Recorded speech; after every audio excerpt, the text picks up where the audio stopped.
What is up, you guys? This is Mini Superheroes Today. And in today's video, I'll be showing you an updated custom minifigure showcase of the main Spider characters from Into the Spider-Verse. Now, I did this video around the time that the Spider-Verse movie came out, and it was one of the biggest videos ever on my channel. But that being said, a lot of new and updated pieces have been made available since I made that video. So today's video is going back and revisiting those characters, but with updated pieces that weren't available when I made this video for the first time 2 years ago. So with that being said, let's dive in and start breaking down how to build these figures. And we'll start with Miles Morales. Now, when this figure was made in the first video, we didn't even have the mid-sized legs yet. So you're going to see me use that a lot because, crazy enough, a lot of these characters are quite short, actually. But in any case, as you can see, I used the Miles Morales Spider-Man torso with black mid-sized legs so that he's shorter. Especially when you compare him to like a full-grown adult like Peter B. Parker, who we'll look at in just a moment. So you'll use those black mid-sized legs, the Miles Morales torso. The arms are from the CMF Surfer Dude, which is kind of cool because it gets you that red accenting on there that just adds to the character and looks really good. And then the head and hair, of course, are from Finn from the Star Wars line of sets. Then, of course, you would have Miles' mask, which you could use, and in 2021, we're actually getting a new hood piece for Miles Morales that would look really good, but it's not available as of this video, so maybe I'll go back and revisit it then. But anyways, that's Miles Morales. Here we've got Peter B. Parker, and I love the way that this one turned out. Now, to build this figure, I used the face from Poe Dameron from LEGO Star Wars, some slicked back brown hair, as you can see there, relatively common piece. Then I used the classic Spider-Man torso with the arms from the LEGO collectible minifigure series Wildlife Photographer to get that blue on top, red on bottom. I popped some red hands on there, and then I used these legs from Katana from LEGO DC, but they also showed up at the LEGO Build-A-Figure stations at one point.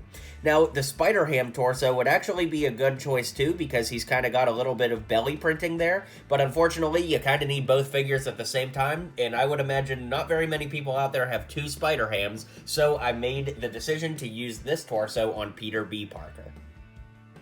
Speaking of SpiderHam, we might as well take a look at him. Now, this is an official LEGO minifigure that we got in 2020, so it's very cool to officially have him to add. I made a version for the last video that I did that was definitely not purist, but it was the best we could do at the time.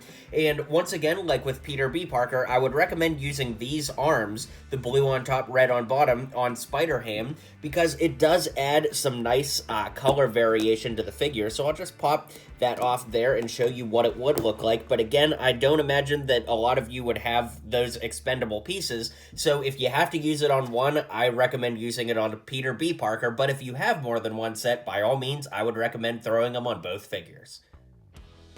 And much like SpiderHam, 2020 brought us an official SpiderMan Noir minifigure, which is obviously a welcome addition into all of our collections. So you're going to need him for the base of this figure, which will get you the hat, face, torso, and legs. And then just to add some extra printing, I used the arms from the collectible minifigure series Highwayman, because I think that they really complement the trench coat look well for this figure. So it's a very simple build considering you're just building it based off of the actual SpiderMan Noir minifigure that we got, but every little detail that we can add should always be added when we're doing purist customs, so why not do it here? And let's keep moving on with more custom figures.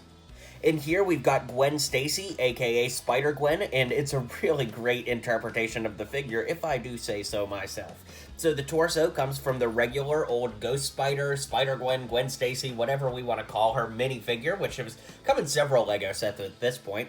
The legs are black mid-sized legs, and the reason I did that is so that her and Miles end up being the same height. Of course, you could just put full black legs there if you wanted, you know, like the ones that actually come with the figure, but I felt like it just makes everybody the same height, and I think having some height variance is actually a good thing in the long run. So, black mid-sized legs, Gwen Stacy's torso. The face is from Tina Goldstein from the LEGO Harry Potter / Fantastic Beasts line of sets, or more specifically the CMF series. And then the hair is from Lloyd from the LEGO Ninjago movie iterations of him. So it's a really cool figure, and I'm happy with the way that this one turned out.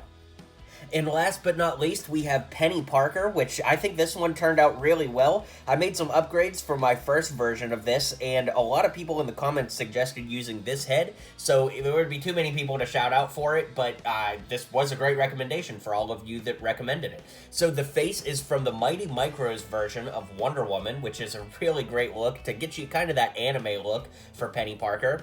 This hair has come in lots of places, Edna Mode, Spalco from Indiana Jones, it's come in city sets, so it's a relatively common hairpiece. The torso is from the Graduate from the LEGO Collectible Minifigure series, with the arms from the LEGO Soccer Players Collectible Minifigure series, or from Dorothy from The Wizard of Oz. And then the legs are from Harry Potter from the first series of LEGO Harry Potter collectible minifigures. So that said, let's zoom out and take one final look at all of these minifigures together and round this video out. Alright guys, well that is the conclusion of my showcase. I really hope that you guys enjoyed this. It was so fun to go back and revisit these characters because the movie was great and I had so much fun doing this video this time as well as the first time. So drop a comment below, let me know what you think of these updates made in today's video. Be sure to hit like and subscribe for more videos just like this, and I'll see you guys on the next video. If you liked what you saw and you liked what you heard, feel free to click that subscribe button for more LEGO content coming in the near future. So, thanks for tuning in to today's video, and until next time, build on.